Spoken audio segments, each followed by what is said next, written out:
Mann kommt in den Drogeriemarkt, geht zum Verkäufer, sagt er, guten Tag, wo ist denn das Regal hier, wo die Zahnpasta steht? Ja, sagt der Verkäufer, haben Sie denn Ihre Zahnbürste dabei?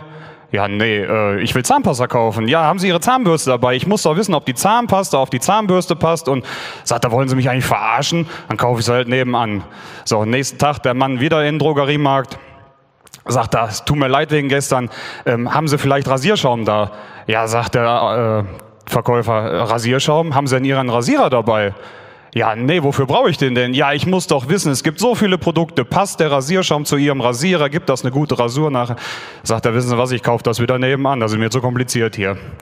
Dritten Tag, der Mann kommt wieder, so ein kleines Einmachglas dabei, stellt das auf den Tresen. Der Verkäufer guckt sich's an, macht's auf, riecht kurz dran, probiert mit dem Finger. Sagt er, Sie Ferkel, Sie haben ja in das Glas geschissen. Und dafür hätte ich gern Toilettenpapier.